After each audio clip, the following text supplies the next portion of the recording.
Hello, this is Brandon Leonard, Director of Strategic Initiatives with Men's Health Network, and I'm here at the Dialogue for Men's Health meeting talking about best practices in men's health outreach. And one of our participants today is Michael Morgan, who is Community Health Worker with REACHUP Incorporated. And Michael, thank you so much for joining us for the dialogue, and thank you for being here to interview with me. Thank you for having me today. So, Michael, I wanted to talk to you a little bit about your work in Florida with reaching men and fathers in particular, and what kind of outreach do you do?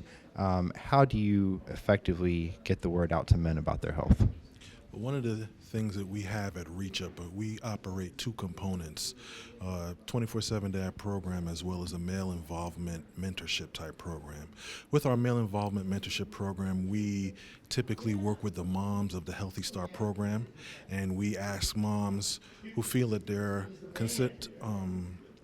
significant other might be interested in some bonding with other men and helping them get through certain situations. So we offer that program to them. And then the 24/7 DAD program we have, which we are kind of placed into zip codes with that. And so we go out and we try to recruit, but we also have found that if we work with men in captive audiences, that works better for us. Can you talk a little bit more about when you say captive audiences, what kind of venues are you reaching men in, and what kind of messaging are you taking to them? Okay, so like in some of our captive audiences, we will go with churches. And so we have found that if a church has a men's group already in action, we'll go and reach out to the pastor or maybe the men's group leader. We'll tell them what our program is about so that they don't have to be concerned that we're bringing in any kind of doctrine that they might not be comfortable with. Invite them to one of our retreats. Let them get to see what the program is all about. And then typically, based on the good feedback that we get from the program, we'll get invited in to sit down with the pastor and set up a date when we can come in and do a retreat with them. So you've been working on these programs for some time now with REACHUP.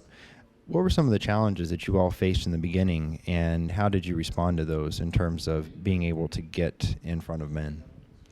Challenges, I would say, are with programs that are very long.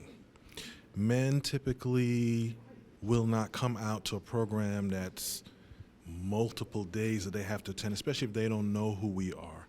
And what we found is if we can take a program and take all the good parts out of it and maybe condense it somewhat, that we'll be able to hold on to men for a longer period of time and be able to get the information to them that we want them to have. That'll be beneficial to them to be better fathers. And today's meeting really focused on things that other folks have learned as well in the field of men's health outreach and strategies that they've used effectively. Was there anything today that you would take away from this meeting that you think you might apply to your work?